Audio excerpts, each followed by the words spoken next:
started here. Okay. It's week 10, so you just have to survive. Sort of. There's quotes around homework 6, so that means something. Okay, I'll explain. It's okay. So we, you guys need to calm down. All right. All right, week 10. So this is it. We just got, like today I'll cover some stuff that you'll want to know. All right, and then Wednesday and Friday I'll cover stuff that I think are interesting, but I won't put those things on the final. But still come to class, guys. All right. Anytime you say this is not going to be on the final, people check out mentally. What's that? It's the last one. Yes, today's content will be the last thing that appears on the final. Okay, so I've also posted a homework 6.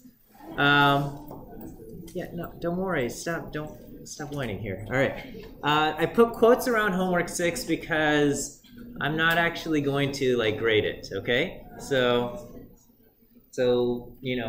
download it, work through it, upload something, all right, and then I'm just gonna give everybody credit for it, all right? So whether it was correctly done or not.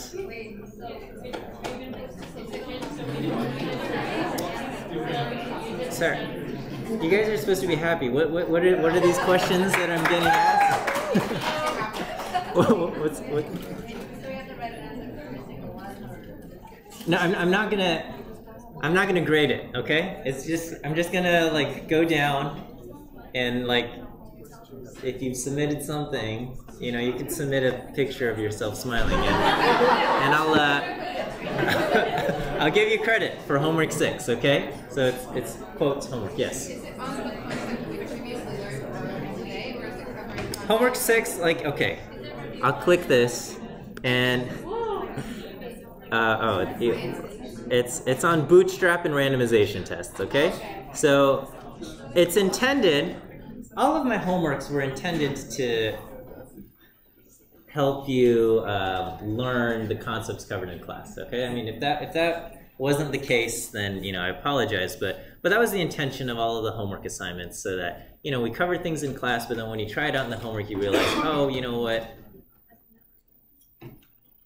There's a few things I need to learn. So that was always the intention. And so in the same way, this homework 6 is intended for you to kind of work through and go, oh, this is a gap in my knowledge. So it is intended to be good in that way, and so I recommend that you check it out. And Bootstrap and randomization tests will be covered on the final exam, and so it's quote due next Monday, right? But I mean, really, just just upload the template. But no, don't do that. Just upload something, right? So that you have a submission, and then we'll just give everybody credit for that, okay? Whether it was good or bad. I guess, yeah. I mean, sure. I'll think about that, okay? Yes? Oh, are you guys seriously just leaving right now? I'm not done with the homework yet.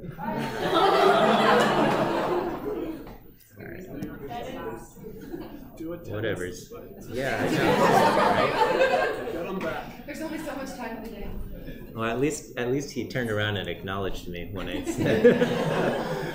Okay. So,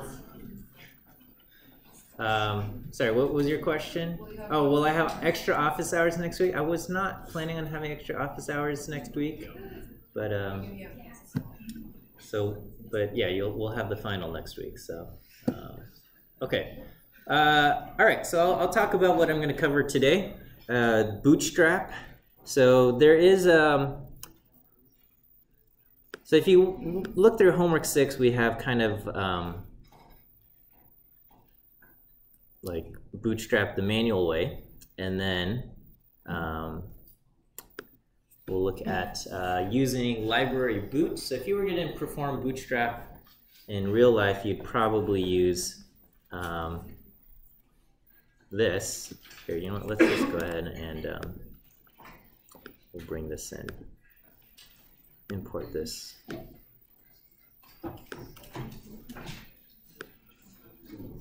And take a look here.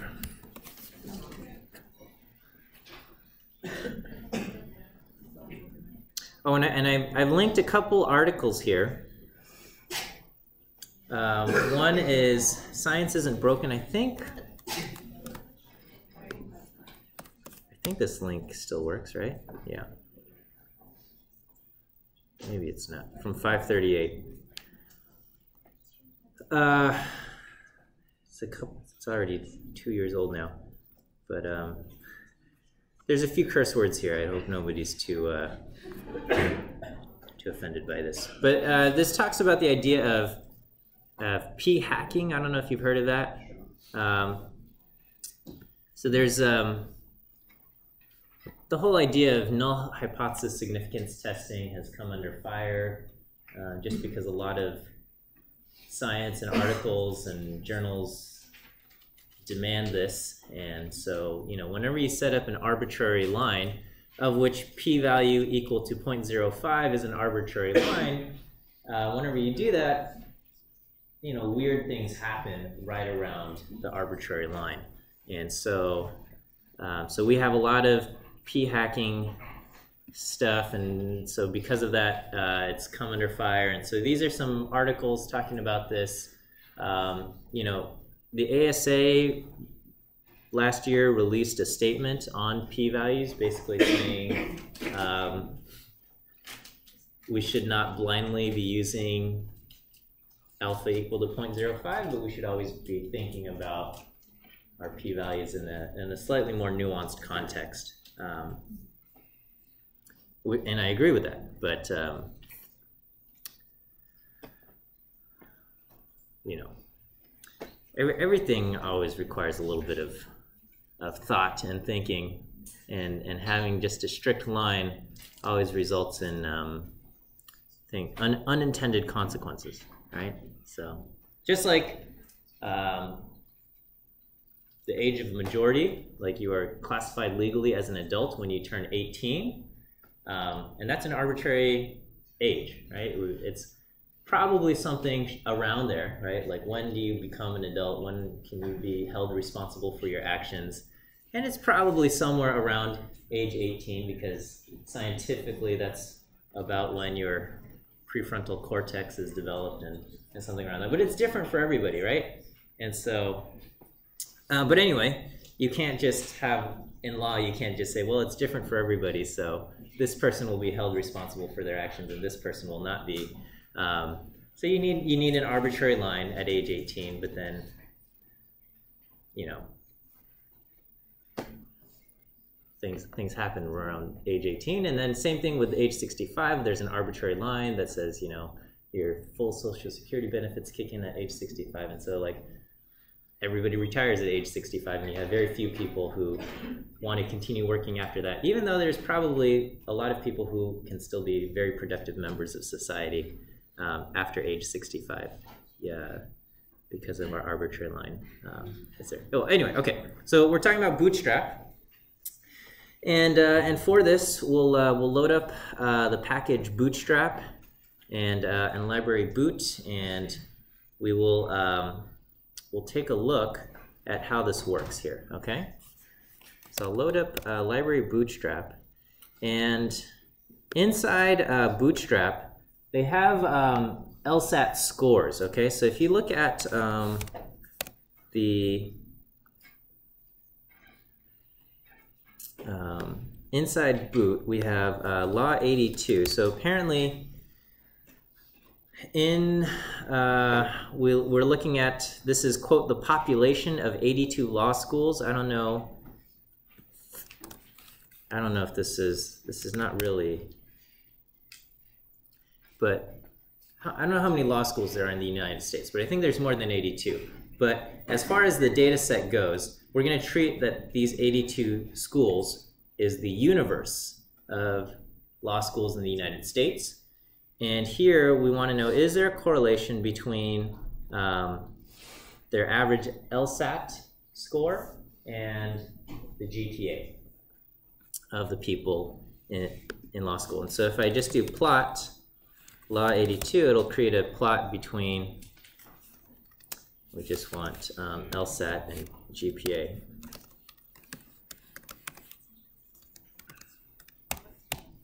Okay, so this is the plot between LSAT and GPA for all 82 schools. Okay, and we can ask, okay, what's the correlation between these two things? And we get a correlation of about 0.76. So this is the correlation between LSAT and GPA for all 82 schools. The question here is, you know what?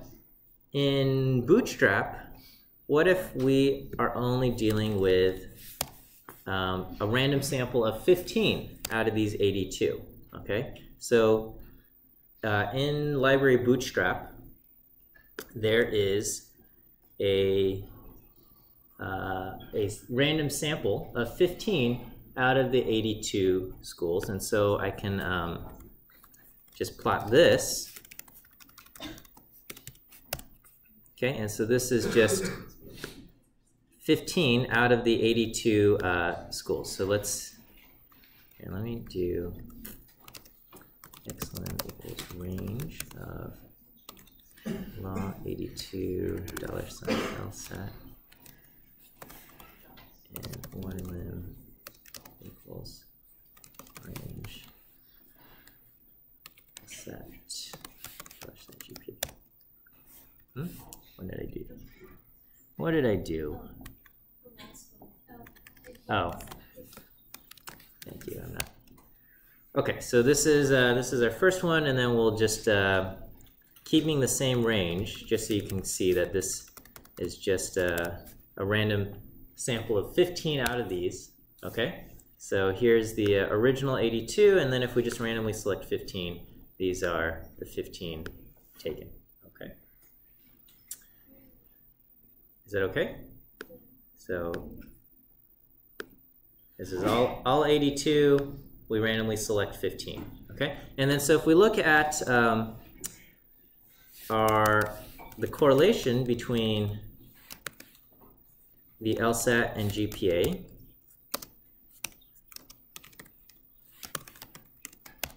okay, we get 0.776, which is pretty close to the correlation in the original when we looked at all 82 scores, right?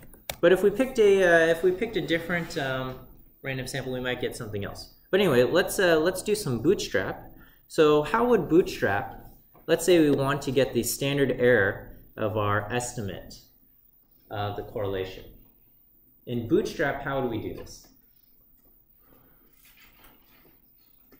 Huh?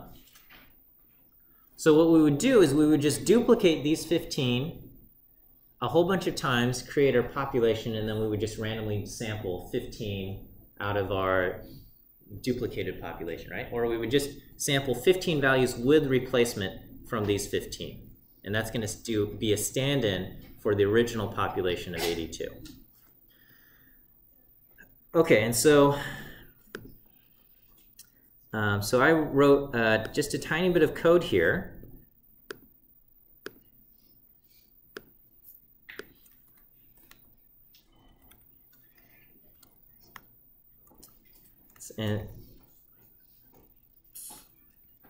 And here I'm just saying, you know, what would happen if I took a different sample of 15, and we call this law sample 1, law sample 2, law sample 10, and we're just saying, you know, what would happen if I took different samples of 15. So here I did set seed 1, sample from all 82, take a different sample of 15, and we can just plot for each of these. I will we'll calculate the correlation and also plot them, just like we did here, with the same So we'll call this law sample 1.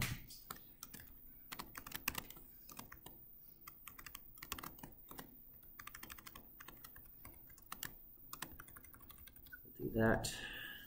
Okay, we'll apply each of these, and we'll see that this varies depending on just the randomness of everything.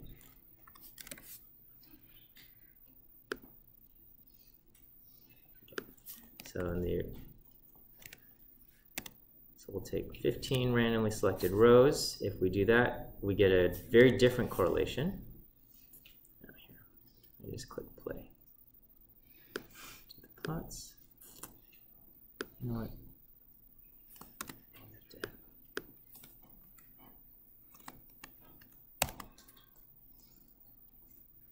So depending on the original plot, I mean, which 15 values we get, our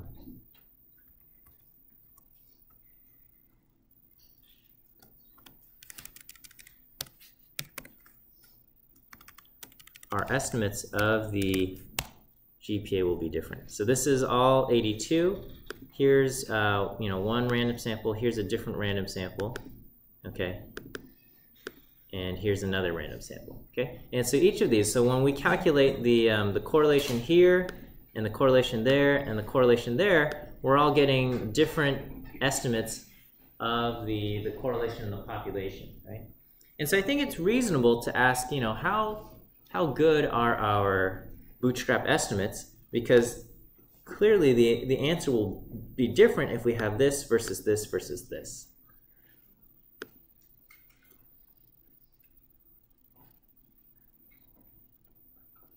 Okay, so with manual bootstrap, we will just say, okay, let's just take one of our random samples. Okay, we'll use the original one, the first one of 15.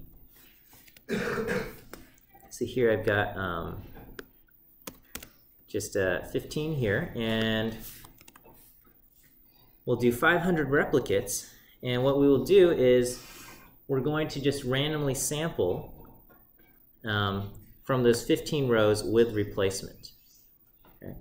And to kind of prime us or illustrate how library boot works, because it's going to work in a similar way, is I'm going to just sample the indices.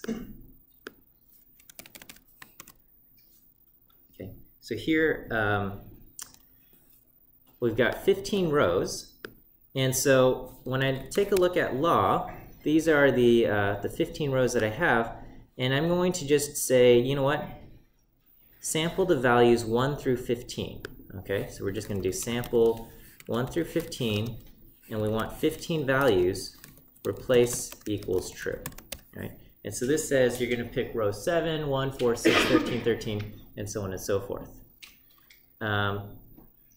In another bootstrap, we can just say sample 15 values from 1 through 15. We're going to sample another 15 with replacement, and we would get, indices of different rows. So this will be the index, and that will just be this vector of 15 values, some of which will be repeated. And then we are going to subset our data using that index. So here, so if I do this, my index are these 15 rows. And then I'm going to say, all right, let's subset our original data of 15. This says we want rows 3, 1, 8, so on and so forth. So our first value will be 558, then it will be 576, and then 661, right? Rows 3, 1, and 8, and so on and so forth. So if I do that and ask what is LSAT, yeah, we get 558, 576, 661, et cetera, et cetera, et cetera. And so I get 15 values randomly sampled from the original kind of our sample here. So we have a sample of 15, and then we're just randomly sampling from that sample with replacement. So I have values, 15 values for LSAT, 15 values for GPA, and we can ask what is the correlation between these two things. And here the correlation is 0.876, and we will store that into results bracket 1. Okay, we do the same thing again. We just sample with replacement using, we get a set of indices. We sample with replacement, we subset our LSAT and our GPA, and then we'll calculate the correlation between these two, and we get a different estimate of our correlation. And we'll do this 500 different times. Okay, and so that's what this is. B is 500, and then I just do that. And then so these, if I take a look at results, these are all the different correlation values. So sometimes my correlation values are quite low, 0.56. Sometimes they're quite high at 0.90. And we can create a histogram of this. All right.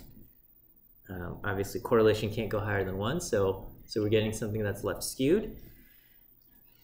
And then, you know, what's the standard deviation of all of these things? We get a standard error of about 0.135. Okay. All right, is that okay? This is kind of doing Bootstrap the manual way. Now, this is a totally legit and correct way to do Bootstrap. You can also do Bootstrap using library boot, okay? So there's a package called boot, and again, you can read through this as you work through kind of this homework thing. And when you use the function boot, and you check out the help for boot,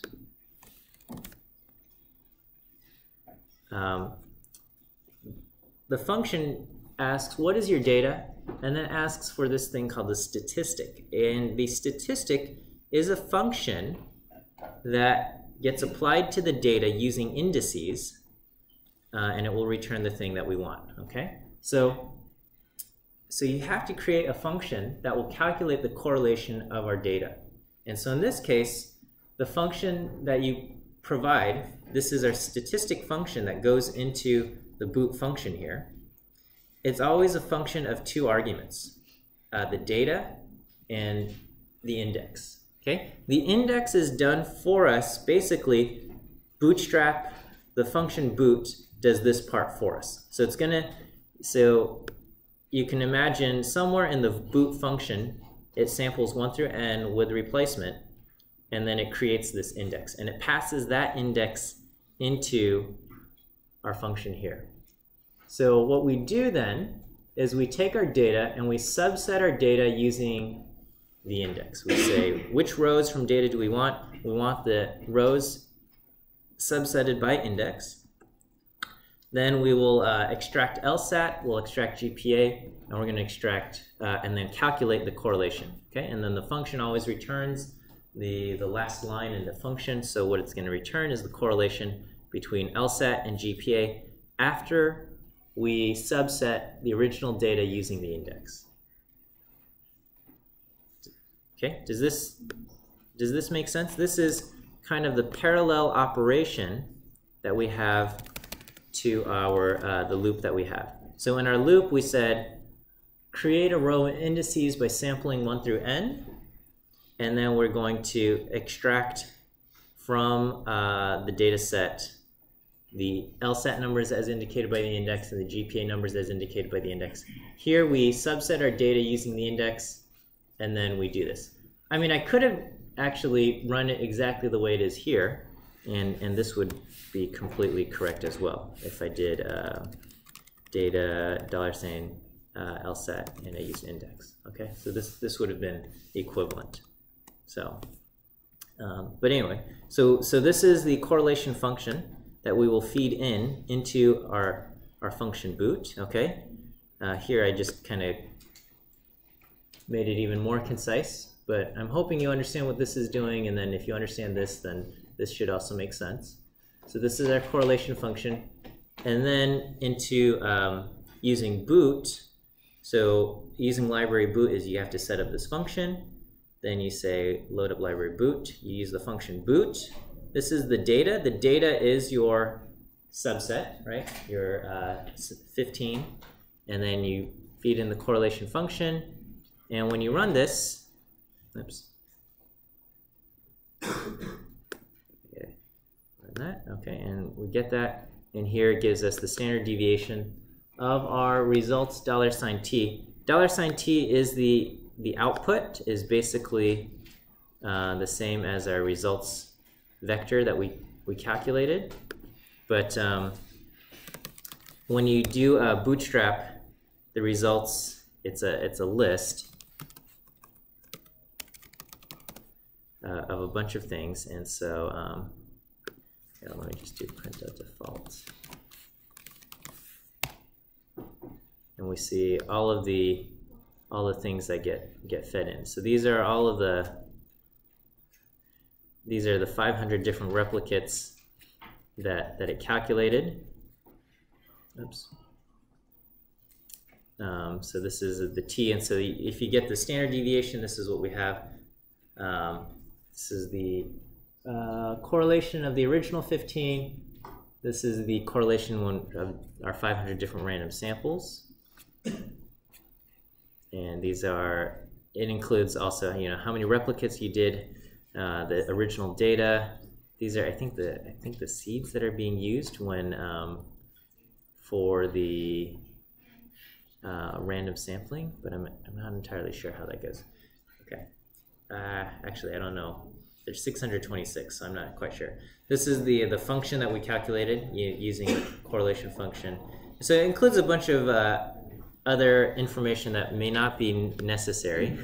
Okay, but if we're going to get the standard error, we just say what's the standard deviation of results $t. So the output of the boot $t. Yes, question.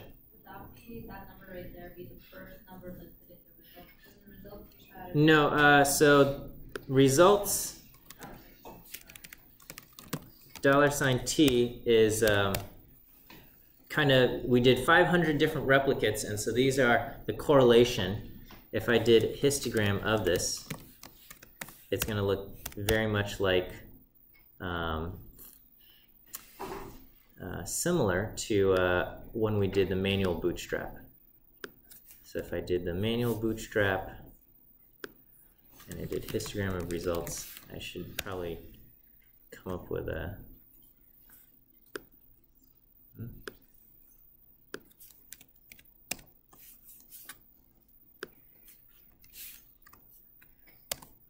okay. So this is one outcome, and then when we do it with boot, we get something similar but a little bit different.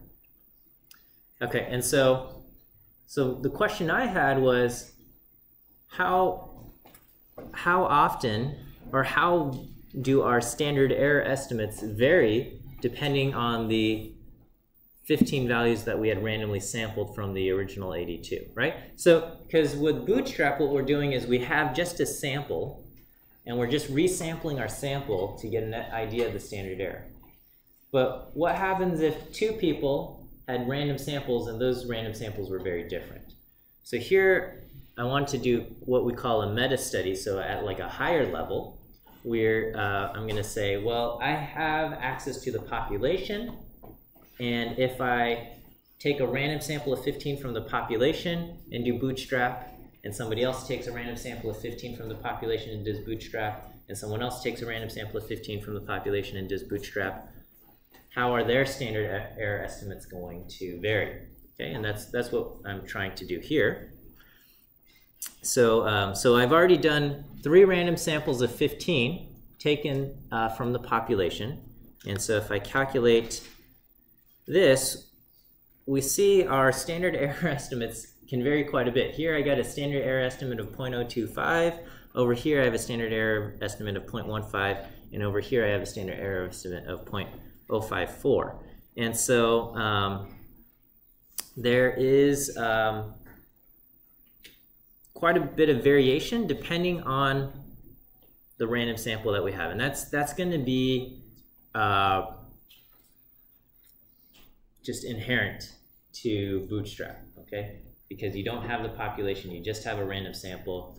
And so your perspective of the world depends on the sample that you have encountered, right?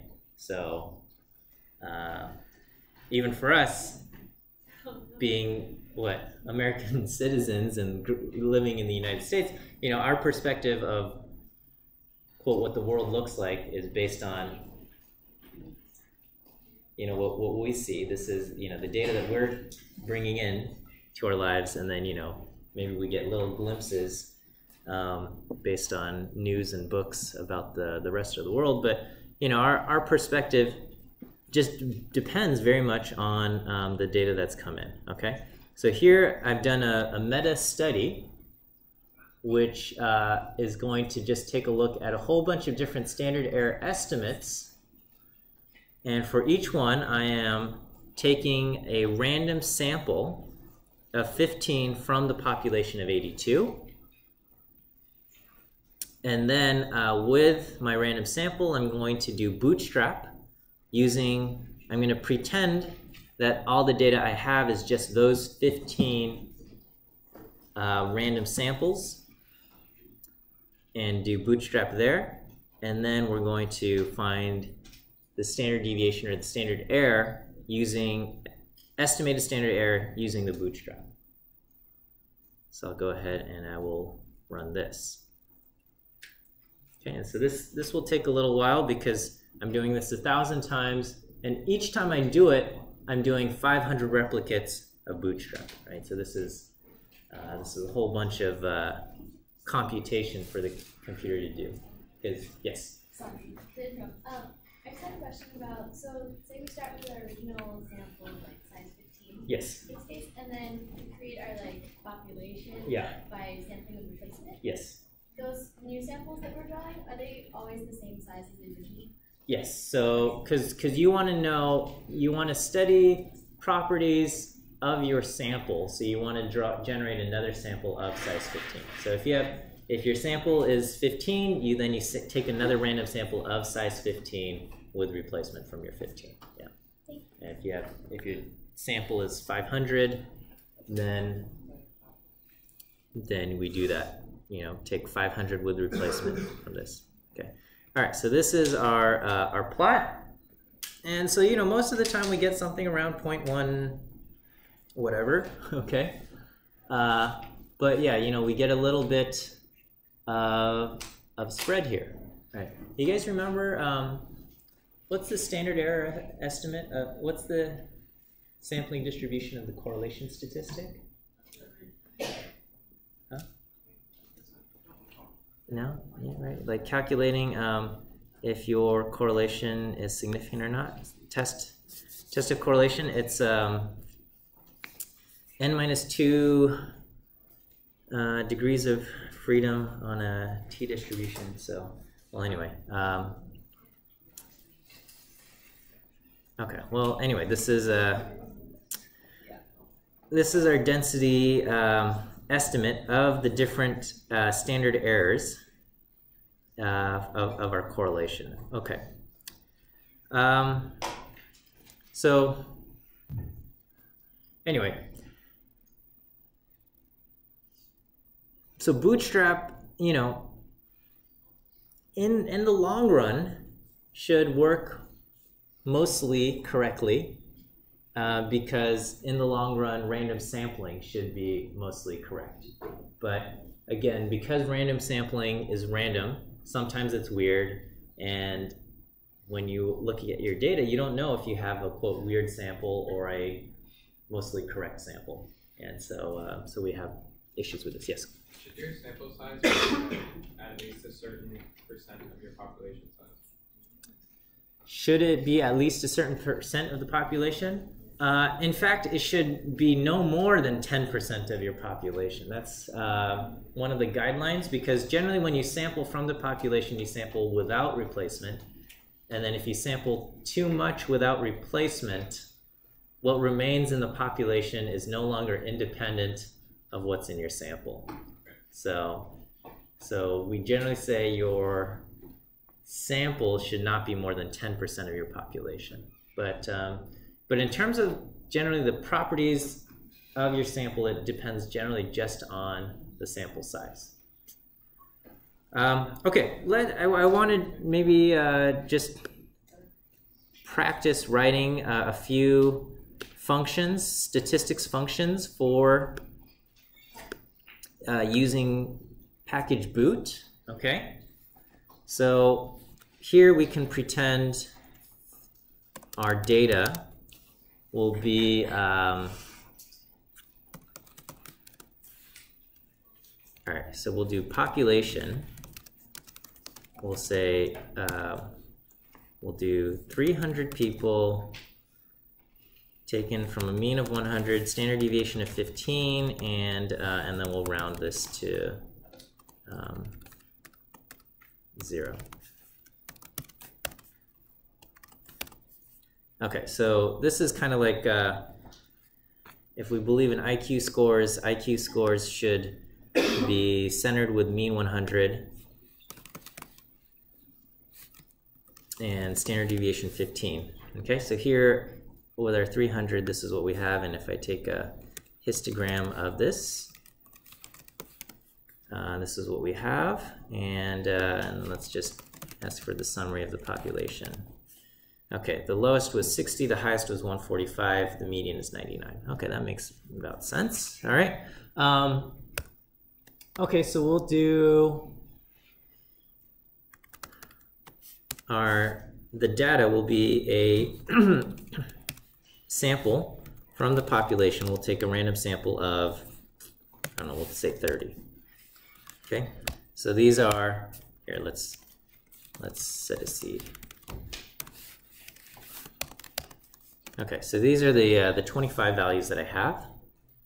Okay, and so if I ask for the mean of my 25 values, I have a mean of 103.7667. Okay, so let's just try this out here. And so if we wanted to do a bootstrap, if we want to use library boot on our data, which is just a vector of 30 values, and I want to get an estimate of the standard error of the mean, okay? We want to estimate the standard error of the mean. How can I do this?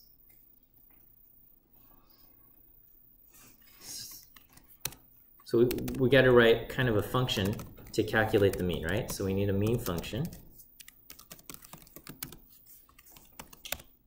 The statistic function always needs to be a function of two arguments, one being the data and one being the index.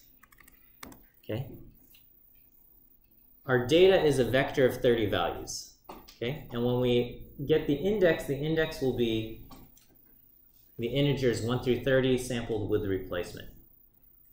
So what should our mean function return?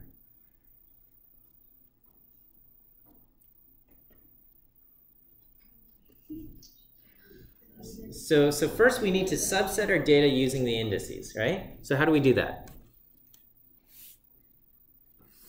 Keep in mind our data is not a data matrix or a data frame, it's just a vector of 30 values. So I would just do data bracket index, right? So these are the 30 values subset on 30, right? So this is the same thing as if I just say index is going to just be sample 1 through 30 with replace equals true. Life is hard. Okay, so here we do this, and then and I just do, if I do this and I subset this based on this, you know, it's going to take the 25th value, which is like right here, 97, and then it takes the 11th value, which is 102, and then it takes the 8th value, which is 114, and so on. So it's subsetting the data using that index. So we have this, and then all we want is just the mean, right? So this is it. This is the function that you need to write as far as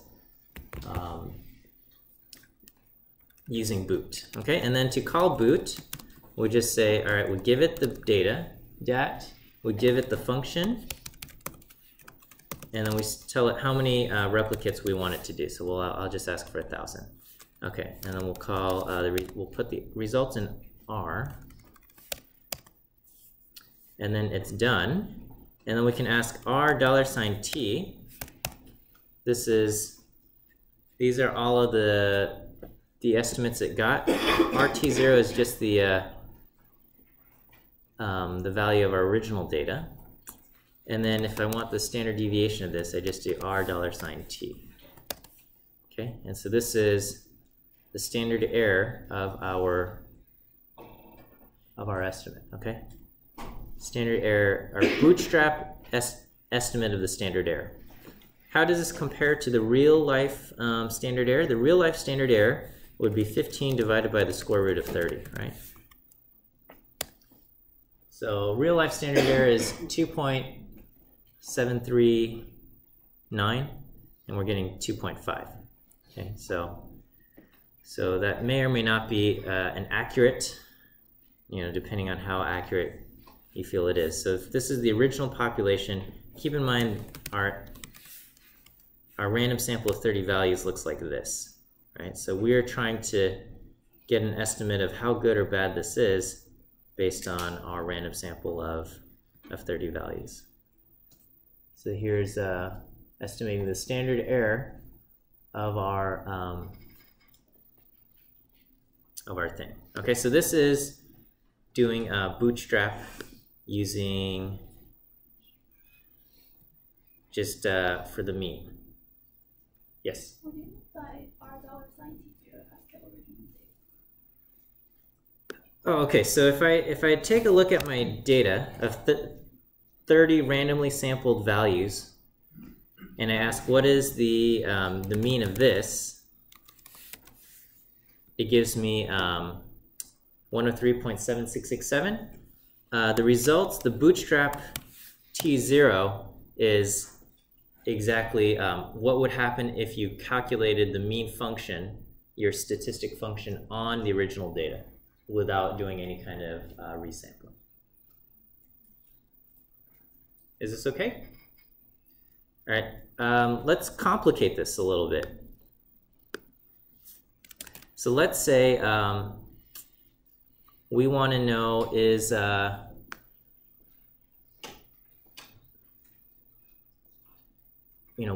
we did something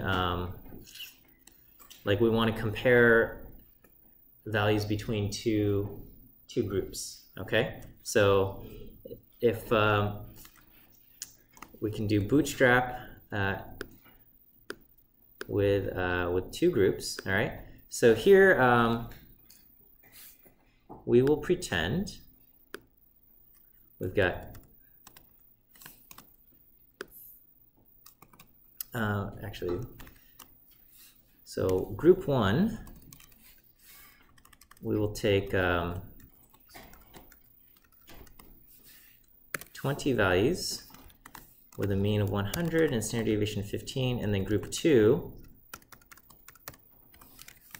we'll take 20 values from a mean with 105 and standard deviation 15. Okay, so let's say we've got group 1 and group 2, and we will just bind these together. So our data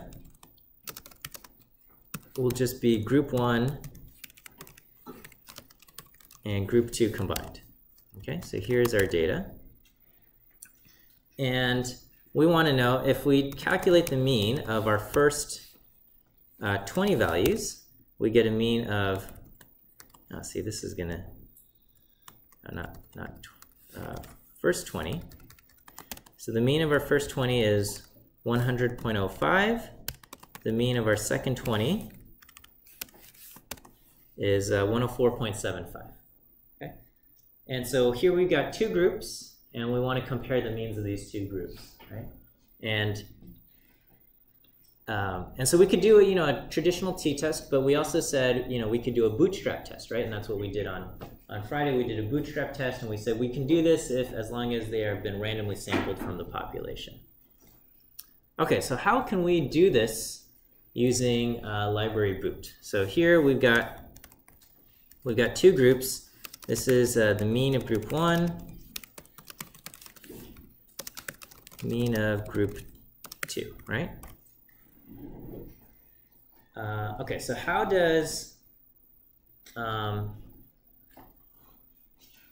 would Bootstrap work here?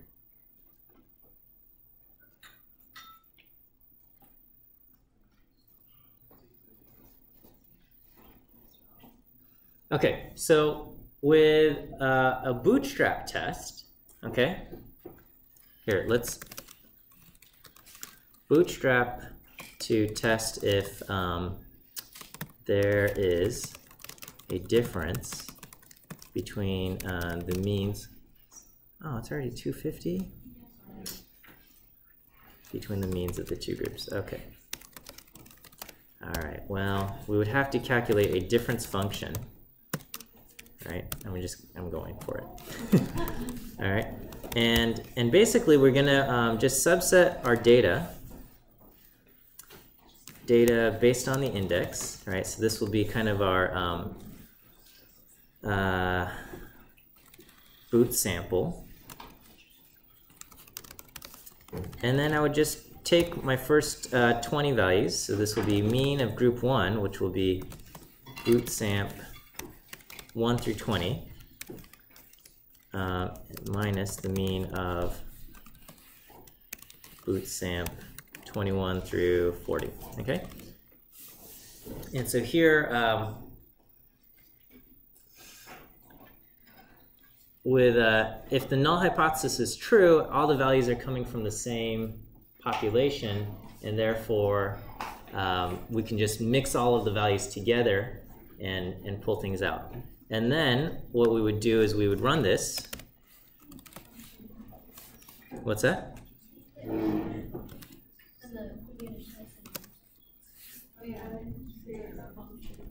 Did I not create it? Oh, I'm sorry.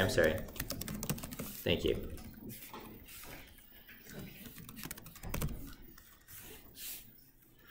So I do this. I want this 1,000 times, okay? And then we're gonna ask for our results here. And we'll do $t, and here we wanna know how often is this greater than our observed difference. So our observed difference is gonna be the difference between these two things.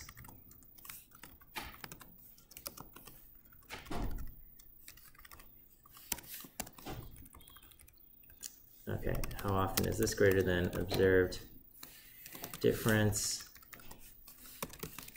And we want to just, okay, we'll just try this. Let's do a set seed.